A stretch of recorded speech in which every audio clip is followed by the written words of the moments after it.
ఈ రోజు అంటే ఇందాక మనం అనుకున్నట్టుగా ఇన్ని రాజశేఖర రెడ్డి గారి అభిమానులు కానీ జగన్మోహన్ రెడ్డి గారి అభిమానులు కానీ ఏకదాటిగా ఇంతమంది వచ్చారు. ఫ్యూచర్ లో ఏమైనా తెలంగాణలో వైఎస్ఆర్ సిపి ప్రయాణం ఉండే అవకాశాలు ఉన్నాయా?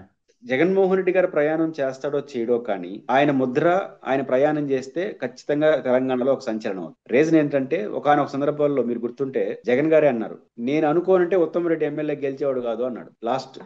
ఈ సంవత్సరం కాదు, లాస్ట్ టైం. ఎందుకు? ఆయన గెలిచింది 2000 చిల్లర ఓట్లతో అనుకుంటా. కానీ అక్కడ ఒక బలమైన క్యాండిడేట్ జగన్ మనిషి ఉన్నాడు. ఆయన నిలబడి ఒక 10,000 5,000 తీర్చుకుంటే ఓడిపోయింటాడు. ఆ ఓట్లన్నీ మళ్ళీ ఉత్తమ్ కుమార్కే పడతాయి కదా. కాబట్టి ఖచ్చితంగా జగన్మోహన్ రెడ్డి గారు తెలంగాణ రాజకీయాలు చేస్తే ఖచ్చితంగా ప్రధాన రాజకీయ పార్టీల్ని ప్రభావితం చేస్తాడు. అయితే ఆయన ఎందుకో రాజకీయాలు చేయడానికి ఇష్టపడట్లేదు. బట్ రాజకీయాలు చేయనంత మాత్రం ఆ అభిమానం పోదు. విభజన వ్యతిరేకించిన తర్వాత తొలిసారి జరిగిన ఎన్నికల్లో 2014 ఎన్నికల్లో ఒక ఎంపీ, ముగ్గురు ఎమ్మెల్యేలని జగన్ గెలిపించాడు ఖమ్మం జిల్లాలో. ఆయనతో పొత్తు పెట్టుకున్న కారణంగా సిపిఎం కూడా ఒక ఎమ్మెల్యే గెలిచింది. అంటే ఆయన ప్రచారానికి కూడా వచ్చినట్లేడు. బహుశా పొంగులేటి శ్రీనివాసరెడ్డి మంత్రి పొంగులేటి కూడా ఆయన శ్రీనివాస్ ఎంపీ రెడ్డి ప్రచారం. గెలిచాడు.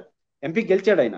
జగన్ తో Yes. వైసీపీతో గారు గెలిచాడు. ఆ తర్వాత ఆయన పార్టీ మారాడు. ముగ్గురు ఎమ్మెల్యేలు గెలిచినారు. సిపిఎం నుంచి ఒకరు గెలిచారు. శర్మిలా గారు కూడా వాళ్ళందరూ ఎన్నికల ప్రచారం అంటే తెలంగాణ రాష్ట్ర ఏర్పాటును వ్యతిరేకించిన జగన్ తెలంగాణలో ఒక ఎంపీ, 3 ఎమ్మెల్యేలు గెలవడం ఏంటి ఆ ఎన్నికలు, ఆ వేళ్ళలో అయినా గెలిపించినారు. కాబట్టి ఖచ్చితంగా జగన్మోహన్ రెడ్డి గారు తెలంగాణలో ఏ పాత్ర పోషిస్తాడో తెలియదు కానీ ఆయన ఏ పాత్ర పోషించినా అది ప్రభావితంగా ఉంటుంది. కేసీఆర్ తోటి సన్నిహిత సంబంధాలు ఉన్నాయి కాబట్టి ఇప్పుడు కాంగ్రెస్ పార్టీ అధికారంలో ఉంది కాబట్టి రాబోయే రోజుల్లో అటు బీఆర్ఎస్ పార్టీకి సంపూర్ణ మద్దతు ఇచ్చే అవకాశాలు ఏమైనా ఉన్నాయా? ఒకవేళ టిఆర్ఎస్ పార్టీ పార్టీ రాకపోతే. గుడ్ రిలేషన్స్ జగన్ గారు ఉన్నాయి. వారు హెల్త్ బాగాలేనప్పుడు వచ్చిపోయాడు. పైపించు కేసీఆర్ గారు కూడా, కేటీఆర్ కూడా ఓపెన్ గా ఓన్ చేసుకుంటూ ఉంటారు. ఖచ్చితంగా బీఆర్ఎస్ పార్టీ జగన్ సైడ్ తీసుకుంటుంది. జగన్ సైడ్ తీసుకోవడం వల్ల బీఆర్ఎస్ కి ఎక్కువ లాభం. ఎందుకంటే జగన్మోహన్ రెడ్డి ఓట్లని కాంగ్రెస్ కే పడతాయి. ఎందుకంటే ఆ రెడ్ కమ్యూనిటీస్ కావచ్చు అన్ని. అందుకని మీరు చూడండి, రేవంత్ రెడ్డి గారు ఆ లైన్ తీసుకున్న బట్టి విక్రమ్ ఈ రోజు కూడా నాకు జగన్ గొప్పోడు అంటాడు. ఆ పార్టీలో ఉంటూనే కోటమిరెడ్డి ఆయన కూడా బ్రహ్మాండంగా మాకు రాజశేఖర కుటుంబంతో మంచి రిలేషన్ ఉందని చెప్తారు. రీసెంట్ గా కోమటిరెడ్డి పొంగులేటి రాజగోపాల్ శ్రీనివాసరెడ్డి రెడ్డి కూడా మాట్లాడారు, మాకు మాట్లాడాడు. రాజశేఖర రెడ్డి గారు దేవుడు అని. పొంగులేటి శ్రీనివాసరెడ్డి ఈ రోజు కూడా జగన్ గారితో వ్యక్తిగత సంబంధాలు ఉన్నాయంటున్నాడు. కాబట్టి ఖచ్చితంగా ఈ రోజు కాంగ్రెస్ లో పెద్ద కుదుపు వస్తుంది జగన్ గారు కానీ యాక్టివ్ రోల్ ఆడ పోషిస్తే.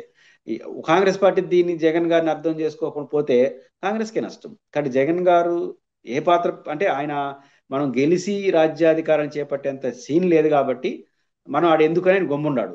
కానీ వీళ్ళు చేస్తున్న ఇరిటేషను, వీళ్ళు చేస్తున్న ప్రచారాలన్నీ చూసిన నేపథ్యంలో వచ్చే తదుపరి ఎన్నికల్లో తన ముద్ర ఖచ్చితంగా వేస్తాడు. ఎవరికి వేస్తాడు? బీఆర్ఎస్ కి డైరెక్ట్ గానా, డైరెక్ట్ గా పోటీ చేస్తాడా తెలియదు కానీ ఖచ్చితంగా ఒక ప్రభావిత వ్యక్తిగా మాత్రం వచ్చే ఎన్నికల్లో జగన్మోహన్ రెడ్డి తెలంగాణలో తన పాత్రను తను పోషిస్తాడు.